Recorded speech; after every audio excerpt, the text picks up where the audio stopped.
Masih bersama saya Budiman Tanurjo di Satu Meja di Forum. Dalam video kemarahan Presiden juga Presiden mengungkapkan kejengkelannya terhadap Bambang mengancam reshuffle dan pembubaran kabinet. Kita coba dengar apa persisnya yang dikatakan oleh Presiden Jokowi. Langkah apapun yang ekstraordinari akan saya lakukan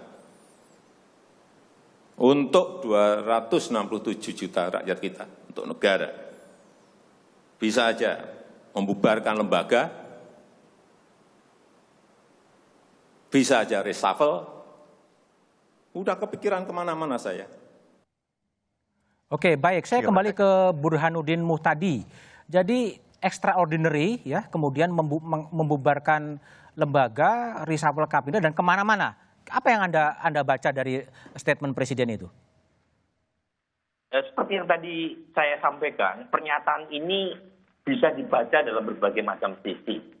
Termasuk bukan hanya menteri yang menjadi tersorot, ya, tetapi juga lembaga-lembaga yang dianggap mempersulit proses eksekusi anggaran. Sehingga lembaga mana, Burhan? Ya, tadi kan disebut sama Bung Plate, Ketua KPK hadir. Oke. Jadi itu pesan, itu secara politik ada sesuatu yang ingin disampaikan kepada publik bahwa aparat kita, birokrasi kita melambat dalam mengeksekusi anggaran, salah satunya karena ketakutan terhadap institusi KPK. Oke. Dan kita tahu pernyataan semacam ini bukan baru. Bahkan pada masa Pak SBY pun keluar pernyataan yang sama. Kemudian pada masa periode pertama Presiden Jokowi JK keluar juga surat edaran yang kira-kira memberi semacam kenyamanan, kepercayaan diri kepada kepala daerah untuk menggunakan anggaran. Jangan pernah takut kalau misalnya tidak ada niat atau motif untuk melakukan korupsi. Artinya kalau dalam bacaan Burhan, kalau dalam bacaan Anda KPK termasuk yang ditarget berpotensi dibubarkan gitu untuk tidak menakut-nakuti dan takut bergerak karena takut dihukum gitu? Sebenarnya kalau kita lihat KPK pasca undang-undang revisi kan praktis kehilangan taringnya. Udah kehilangan taringnya kan? Ya tanpa dibubarkan pun kita udah tahu gitu ya nasib KPK sekarang seperti apa. Gitu.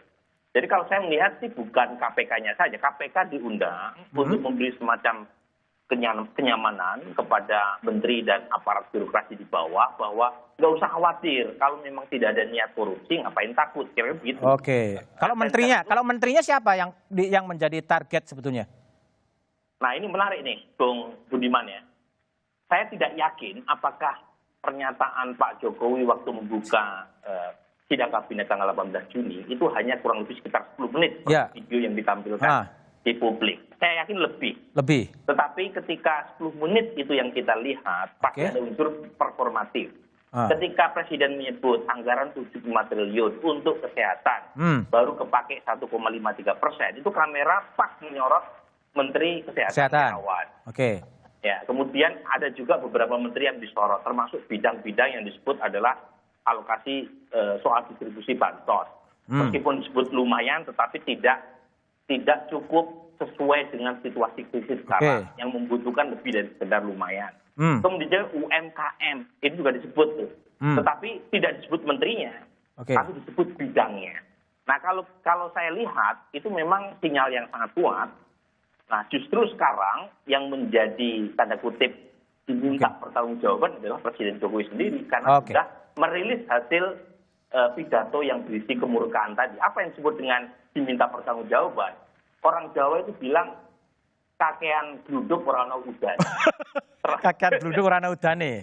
Kalau misalnya tidak melakukan apa yang disampaikan waktu sidang kabinet. Jadi kalau ternyata mengancam reshuffle, nggak ada reshuffle, kritik kembali ke alamat pengirim. Baik. Pernyataan tadi justru kembali ke Presiden sendiri. Baik, Dian. Jadi kalau tadi Burhan ya, kakean gluduk ora ana udane, halilintarnya bertubi-tubi tapi nggak pernah hujan. Nah, kalau Anda lihat pernyataan dari Presiden Jokowi ini gimmick atau memang akan diwujudkan dalam sebuah tindakan politik? Nah, untuk reshuffle misalnya. Betul kata Burhan ya. Ini apa kakean apa tadi? Kakean gluduk ora ana udan. Nah, ini memang pertanyaannya nanti betul nggak ini akan ada reshuffle? Menurut Anda? Kalau menurut saya perlu itu reshuffle. Perlu. Mana? Karena ada beberapa departemen yang surveinya sudah terlihat, Mbak. Oke. Ini adalah pandangan dari masyarakat itu sendiri dan itu adalah jawaban jujur. Ini berbeda dengan polling yang dilakukan ketika survei pilkada atau pilpres. Jelas ini adalah sebetulnya publik ini kan sudah cukup gemes banget ya sejak awal itu. Kenapa kok marahnya baru sekarang gitu loh? Itu dikeluarkan dan tentu banyak pertanyaan-pertanyaan yang. Kenapa baru sekarang marahnya? Ya itu yang jadi pertanyaan. Kenapa baru sekarang? Tentunya itu adalah pesan politik yang ingin disampaikan. Jadi menurut Anda ini time to reshuffle? Saya pikir itu jelas. Untuk gitu, sebagian dan tentu kita melihat tadi Pak Menteri mengatakan kalau misalkan di reshuffle dan menterinya juga tidak melakukan apa-apa juga sama saja. Tapi ini situasinya kan berbeda. Bahwa yang dibutuhkan saat ini adalah orang-orang yang adaptif. Bukan orang-orang yang karismatik. Karena kita sudah nggak butuh lagi orang-orang yang karismatik. Tapi betul-betul adaptif terhadap apa?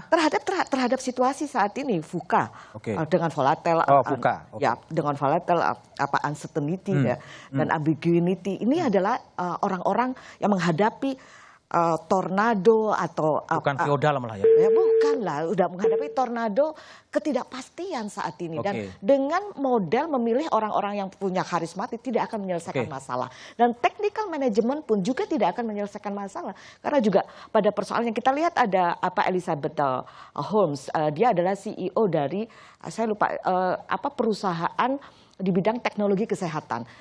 Ternyata anak muda 19 tahun ternyata itu pun juga muncul sebagai anak muda yang seperti saat ini yang milenial, kelompok-kelompok milenial, tapi hanya beberapa bulan.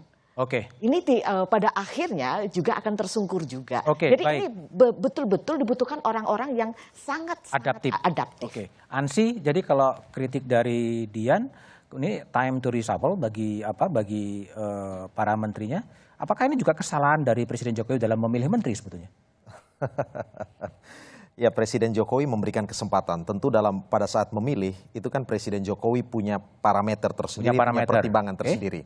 Nah, ini kan 3 bulan terakhir ini ada satu kasus extraordinary, pandemik, mengglobal, dunia.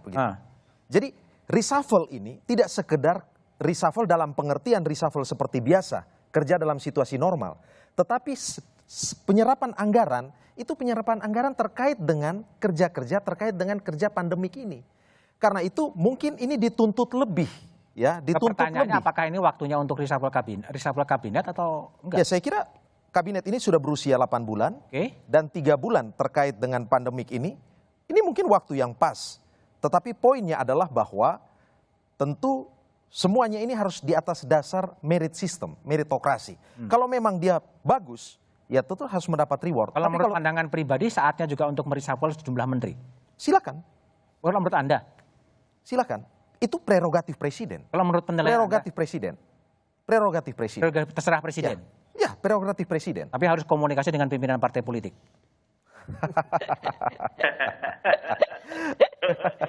Kan pesannya kan sudah disampaikan, Mas. Ya, silakan. Memang problemnya tayangan yang di-share ke publik itu hanya 10 menit sedikit ya.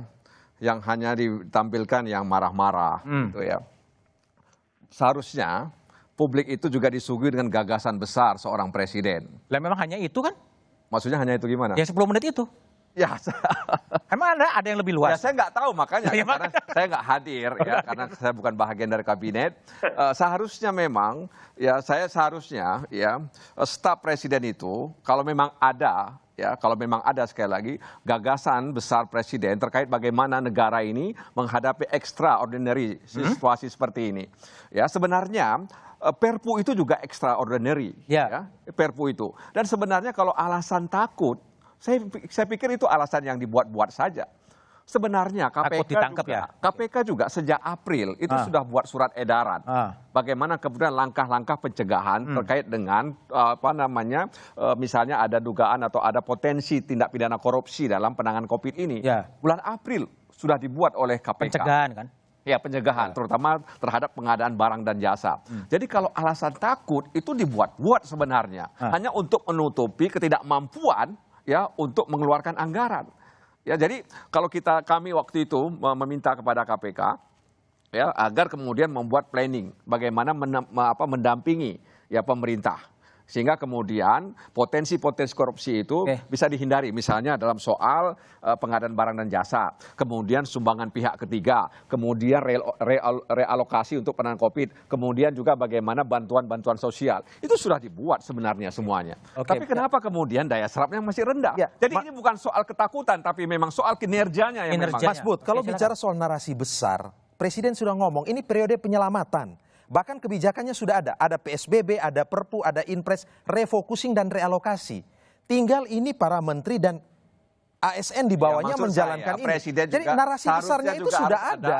Bukan tidak ada narasi yang extraordinary. Gitu. Narasi besarnya itu sudah kemudian, ada. Gitu. Rakyat juga kemudian melihat bahwa memang presidennya ya sudah punya cita-cita, tapi ternyata menterinya yang nggak nyambung dengan keinginan presiden. Kadang-kadang begitu. Bansos ada. Nah makanya ketika tadi misalnya Mas Burhan sebutkan bahwa ketika ada survei ya bagaimana kinerja presiden, ya bagaimana kerja para menteri, ya kan itu kan tidak mengembirakan. Nah oleh karena itu memang bisa jadi ini bukan soal takut, ini soal kinerja menurut saya. Itulah yang kemudian dikritik oleh presiden. Ya, dikritik oleh presiden. Jadi kalau memang kalian takut, misalnya ada aturan, saya terabas kira-kira begitu ya.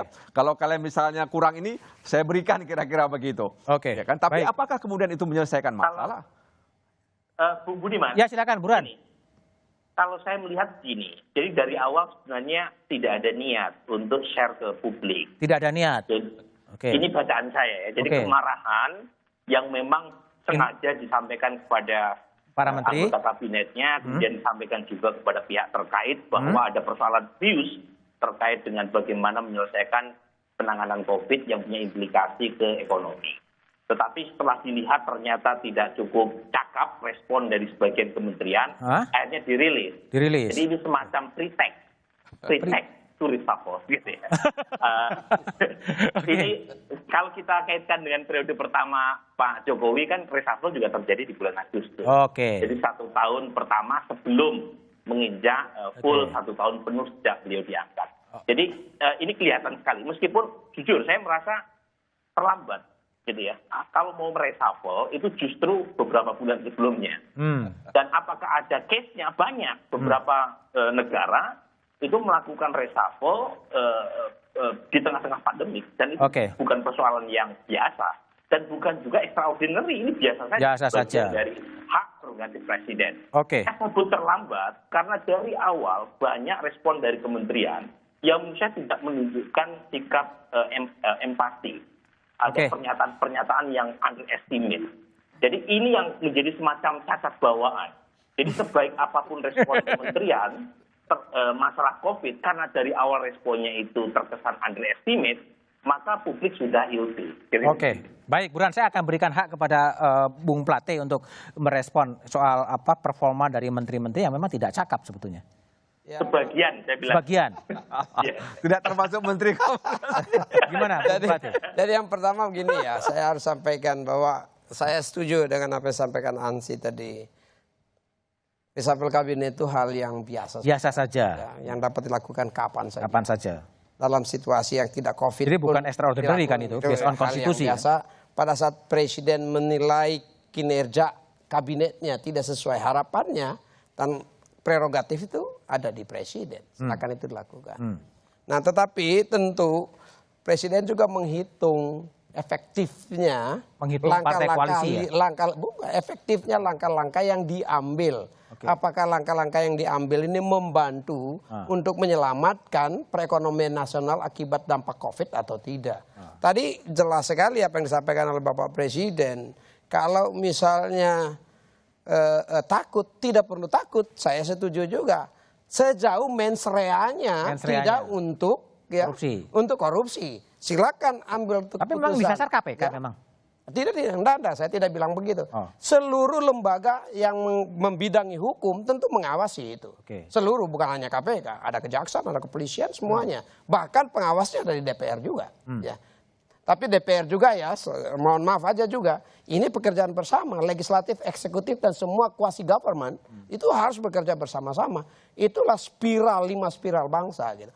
Nah, Presiden dan kita semua meyakini, dalam situasi seperti sekarang ini, ya, stimulus untuk perekonomian sangat bergantung kepada daya serap APBN. Dan daya serap APBN itu ada di bawah kendali pemerintah. Sehingga Presiden tentu berharap agar daya serap dan mengalirnya dana ke ekonomi masyarakat, secara khusus masyarakat bawah, UMKM dan ultramikro, petani, peternak, nelayan, home industry, di samping perlindungan sosialnya, tetapi juga ini stimulus ekonomi yang bergerak ke desa-desa. Jadi pesannya kepada menteri-menteri ekonomi ya?